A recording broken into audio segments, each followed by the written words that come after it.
I'm Dr. Sam Forlenza with Chronic Health Solutions. Hello everyone, and today our topic is going to be about chronic inflammation. And what I would like to talk about is how this chronic inflammation affects us. You know, a lot of you have probably seen other videos that we did and know that our treatment process stands upon three treatment foundations. We treat food sensitivities, nutrient deficiencies, and toxicities. But today, dealing with chronic inflammation, we're going to concentrate mainly on the first pillar or the first foundation, which is food sensitivities.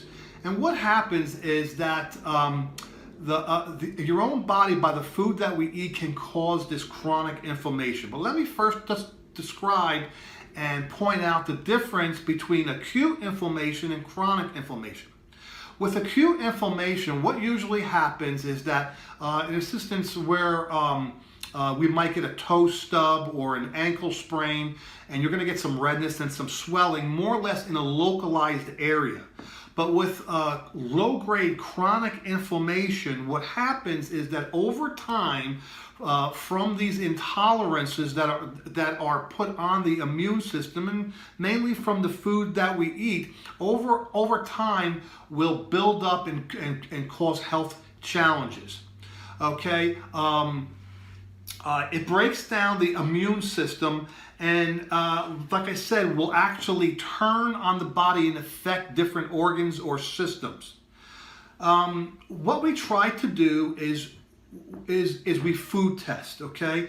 By food testing, we can pick out the exact culprits that are causing the problems. Oh, and by the way, before I forget, a little side note question here that I would like you guys to put in the comment section.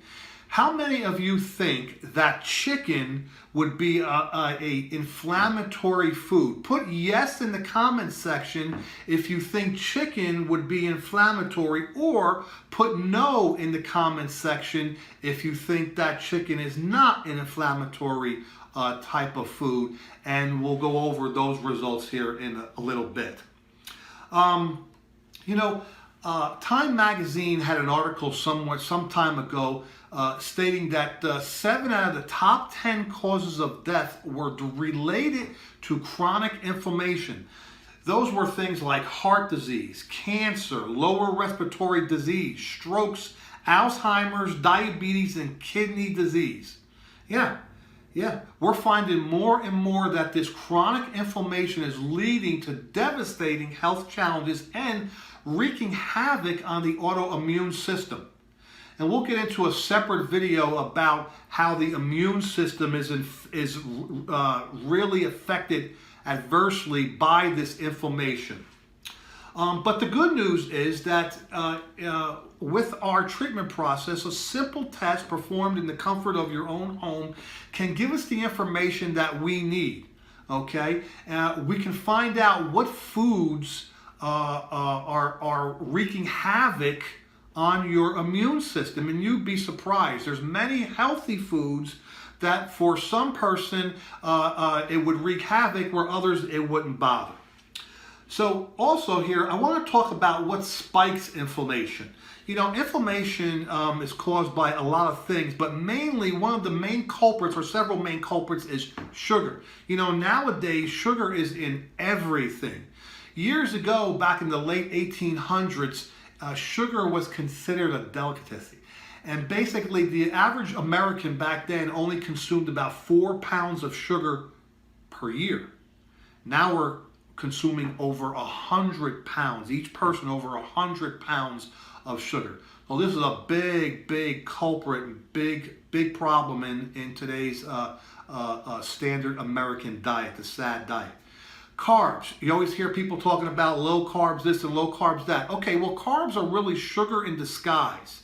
And if not addressed properly, carbs can also wreak havoc on the immune system, causing severe inflammation. Believe it or not, stress. Who doesn't have stress today? But stress causes a problem on the immune system and increases inflammation, and also depletes important B vitamins.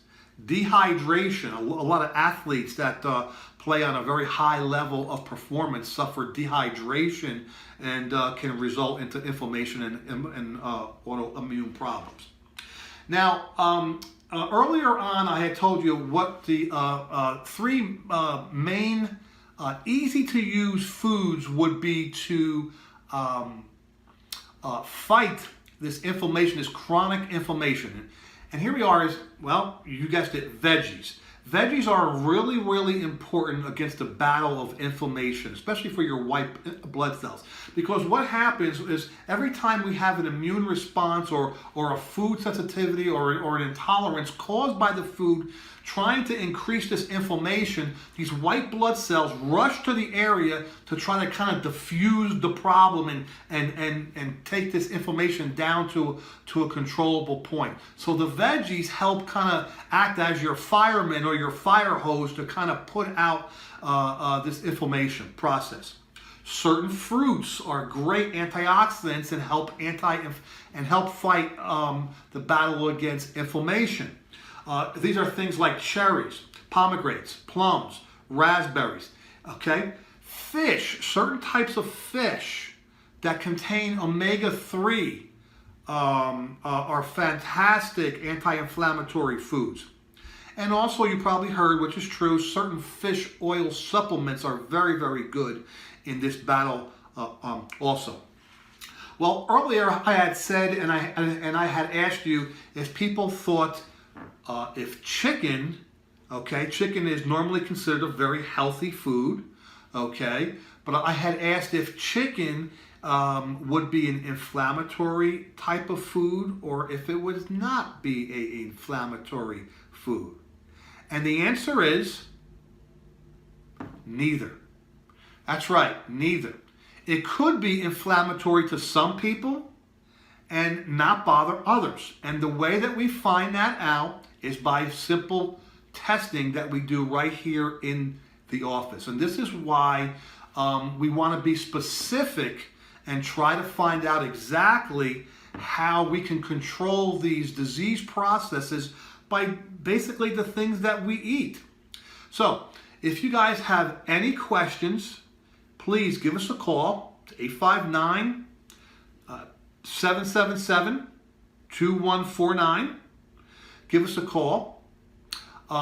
We have informative health talks on a weekly basis. You can give us a call. You could attend one of those.